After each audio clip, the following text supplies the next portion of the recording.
Yeah, chloroplasts are typically, mitochondria are typically inherited from who? From the mom.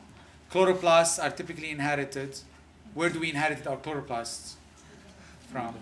Right, we don't. But if we were a plant, if we were a plant, we would get it from the, so for example, let me put it to you in a question. You have a white times green. This would be the same type of question. You can't tell here what you get, right? Because you don't know who's the father, who's the mother, where the pollen is, or the eggs are. But let's say this is the mother, and this is the father plant. What will you get as children? I mean, baby plant. Green. You'll get all of them to be what? Well, here, let's not follow this one. But all of them will be what? White, because the mother is white. If you do the reciprocal class all across, all of them will be green. Okay? But if you have, now that would be true if what? If the green you're dealing with is what? So in other words, sorry? Remember, here you have, if it's all green, because remember, if it's a green plant, it could still have what?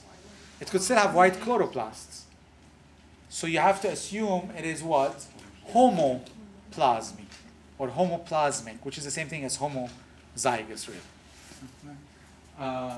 So there are crosses like this that are on the practice quizzes.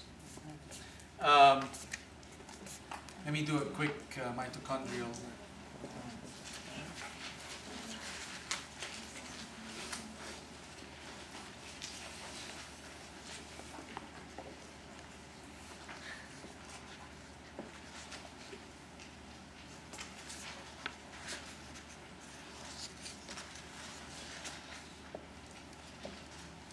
This is mitochondrial inheritance, true or false?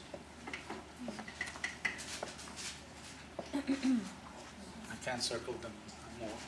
And it is, exactly, it's not true. It's false. Why? Because if it's mitochondrial inheritance, he's going to get it too. It doesn't affect only females. It's going to affect the mother and all her children, right? So, you have to know the features. Don't worry about the exact details of which gene is doing what. But for the diseases, know the general features. In other words, they could show different tissues that are highly affected, others that are not. You could have one child that is affected, the other one that's not. Here, again, we're assuming that the mother is homoplasmic, and then she's going to give it to all of her children.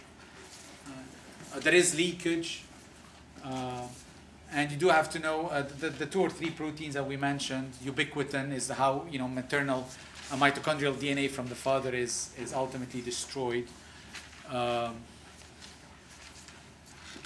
Oh, and then some of you probably are graduating, but I'm on. I think I mentioned it. I've been lucky enough to serve on a Nobel laureate invitation committee, and we got in May, if any one of you are still around, we got the person who discovered ubiquitin to come and speak to us in May. And if you're here, most of you probably will not be here.